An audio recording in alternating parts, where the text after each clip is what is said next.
এই কি হয়েছে তোমার? হ্যাঁ কি হয়েছে? আরে আমার না শরীরে ওর জ্বর হঠাৎ করে। তাই তো দেখতেছি শরীর তো একদম জ্বরে পুড়ে যেতেছে। হ্যাঁ কি করে আমি? হাত পা গুলো বাঁকা হয়ে আসতেছে। আচ্ছা চুপ থাকো। আচ্ছা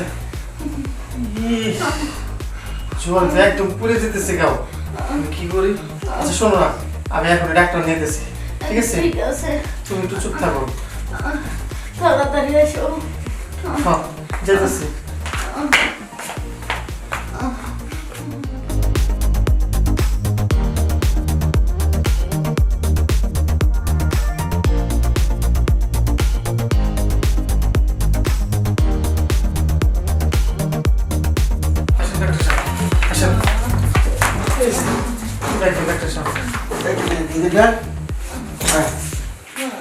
কি অবস্থা?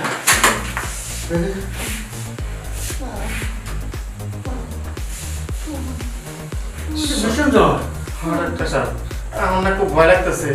কোন সময় থেকে হচ্ছে? এই তো আমি সকাল থেকে দেখতেছি। খুব খারাপ লক্ষণ। আচ্ছা আপনি একটা কাজ করুন, ঠিক আছে?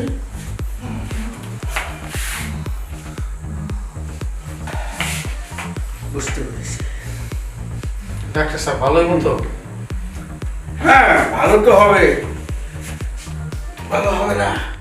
দেখি জোরে জোরে শ্বাস না।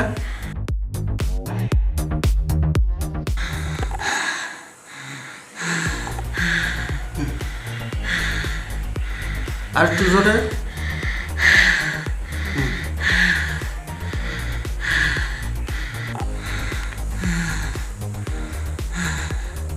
জোরে জোরে।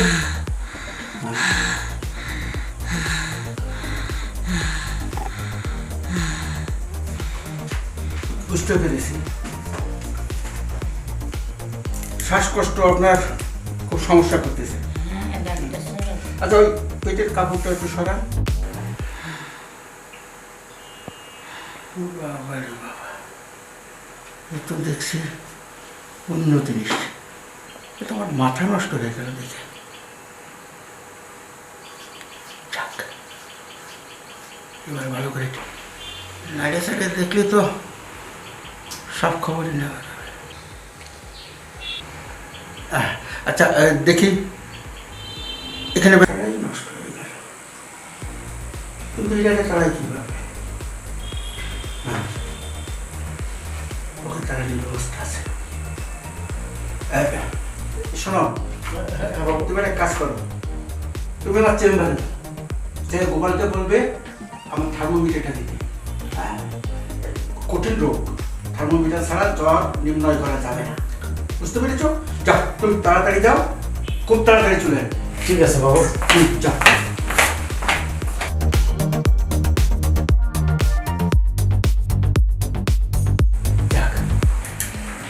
ভালোই হলো, এখন আমি ভালো করে ট্রিটমেন্টটা করতে পারবো।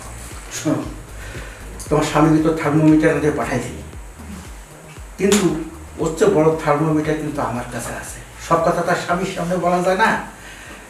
এই থার্মোমিটারের ভিতরে মেডিসিন সহ আছে।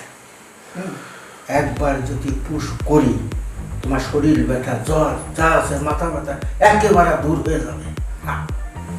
ডাক্তার সাহেব আপনি যেটা দিয়ে চেক আপ করলে ভালো হবে সেটা দিয়ে করেন। তোমার কথাটা শুনে খুব ভালো লাগলো। দেখো ওই আমি যখন চিকিৎসা করতে যাব হাত এদিক ওদিক পড়তে পারে, কিন্তু তুমি কিছু মনে টনে করো না। হ্যাঁ না তাহলে আমি একটু সেবা শুরু করি নাকি? ঠিক আছে। ও আচ্ছা এটাই তাহলে আসল থার্মোমিটার না? না না এটা না, এটা হবে কেন? এটা তো মনে হয় আমাদের মতো ছেলেদের জন্য, তাই না? আর আপনাদের কাছে যেটা আছে ওটা বোধ হয় মেয়েদের জন্য। না ডাক্তার বাবু কয় কি যে তোমার থার্মোমিটারে নাকি আমার জ্বর অনেক বেশি, আরে থার্মোমিটারে নাকি আমার জ্বর কমবে, একবার ভালো হয়ে যাবে। সে না আমাকে অনেক কিছু বলতিছে। পরে আমি বললাম আমার জামাই তো প্রতিদিনই আমাকে থার্মোমিটার দেয়। কই এগুলো থার্মোমিটার দিয়ে হবে না, আমারটার মধ্যে মেডিসিন আছে। আসলে আচ্ছা চুপ থাকো না, আমি সব কিছু শুনেছি এখানে দাঁড়িয়ে দাঁড়িয়ে। আচ্ছা ডাক্তার সাহেব, আপনার তো আমি খুব ভালো জানতাম, এলাকায় আপনার অনেক সুনাম, কিন্তু আপনার এই আসল চেহারাটা তো কেউ জানে না। তাছাড়া আপনার চিকিৎসা অনেক ভালো শুনেছি, এটাই বুঝি আপনার আসল চেহারা? হ্যাঁ, আসলে কি বাবাজি, ওই তোমার আজকে দেরি দেখে এই কঠিন জ্বর দেখে আমি চিকিৎসাটা শুরু করলাম, এই জন্য কিছু মনে করবো না। ওগো আরো কি করছে জানো, আমারে কয় কি আমার নাম ডাক্তার চক্রবর্তী টিপে ধর। এমন এমন করে আমারে টিপতাছিল, এমন এমন করতাছিল। ডাক্তার আপনার লজ্জা করে না? আপনার বয়স তো কম হয় নাই, এক পা তো কবরে চলে গেছে। এই বয়সে আপনি এরকম জঘন্য কাজ করতে পারেন? এই আপনার মানুষ, আপনি তো মানুষ রূপের জানোয়ার, আপনাকে তো মানুষ বলে ভুল হবে। শুনুন, আপনি আমার বাপের বয়সী বলে আজকে আমি হাত দিয়ে আমি মারতে পারতাছি না, না হলে আপনাকে মেরে হাড়গোড় ভেঙে নিতাম।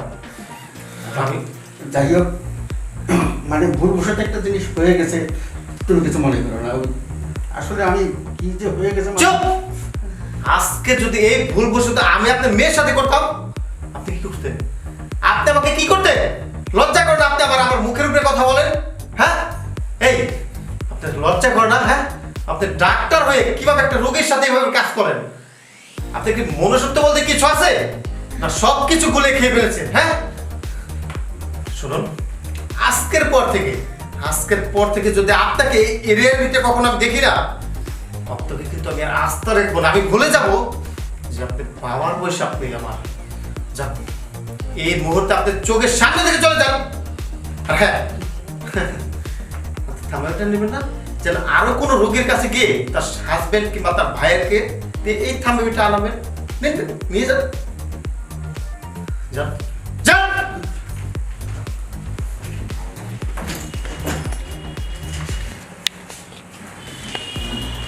ওগো আমার খুব খারাপ লাগতেছে। শোনো, তোমাকে চলো বড় কোনো হসপিটাল নিয়ে যাবো।